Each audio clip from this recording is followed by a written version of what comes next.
Gusto mo sulit? O, ito. Pata. May 4 na rice. Sausawan. Tapos may 4 yan na soft drinks. 850 pesos. Only rice, only soup. Wala nang bawi yan. Wala na, wala na. Pwede makita kung gaano kalaki? Patingin ako. Ay. Oh. Carbon check mo nga kung talagang crispy ba yan. Kaya mura, baka hindi quality.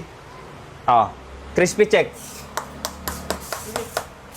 Check din natin kung gaano kalambot. Plastic spoon yan, boss. Nababali yan. Pag bumaon to at nag-crack, ibig sabihin, napakalambot ng pata. Di ba? Isa pa.